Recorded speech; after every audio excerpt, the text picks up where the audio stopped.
12வது வசனத்தின் பிரகாரம் கொஞ்ச நாட்கள் தங்கி அவங்க என்ன பண்றாங்க, அந்த இடத்துல ஊழியம் செய்யறாங்க. இப்ப 13வது வசனத்தை யாராவது வாசிக்கிறீங்களா? ஓய்வு நாளில் நாங்கள் பட்டணத்துக்கு வெளியே போய் ஆற்றின் அருகே வழக்கமாய் ஜெபம் பண்ணுகிற இடத்தில் உட்கார்ந்து. ஓகே, இப்போ அவங்களுக்குன்ட்டு ஒரு பிரேயர் பண்ற இடத்தை என்ன பண்ணிருக்கிறாங்க, அவங்க தெரிஞ்சுன்னு இருக்கிறாங்க. மேபி அந்த ஊர்ல அவங்களுக்கு அறிமுகமானவங்க யாரும் இல்லாம இருக்கலாம்.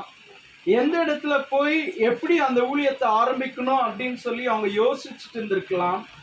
இந்த வசனத்தை நம்ம பிளெயினா அப்படியே படிச்சு புரிஞ்சுக்கணும்னா, எந்த விதமான பேக்ரவுண்டோ இல்லை தியாலஜி சப்போர்ட் இல்லாம அப்படியே நம்ம ஜஸ்ட் நம்ம பார்வையில் நம்ம பார்த்தோம்னு சொன்னா, பவுல் அவர் ஒரு ரிவர் சைடில் நதி ஓரத்துல போய் உட்கார்ந்து என்ன பண்ணிருக்கிறார், வழக்கமா ஜெபம் பண்ணிருக்கிறார்.